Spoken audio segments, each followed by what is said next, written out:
আসসালামু আলাইকুম। Phrasal verb, verb plus preposition, phrasal verb.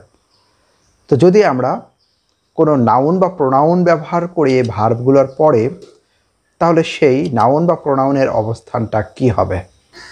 Switch on the lights, switch the lights on. Fill in the blanks, fill the blanks in, fill in, switch on, switch off. আমরা নাউনটা ঠিক ভার্বের পরে কিংবা প্রিপোজিশনের পরে ব্যবহার করলাম, কিন্তু যদি প্রোনাউন হয় তাহলে এটা ভার্বের পরে বসবে, আর নাউন হলে ভার্বের পরে বা প্রিপোজিশনের পরে বসে। Fill them in, switch them off, switch them on.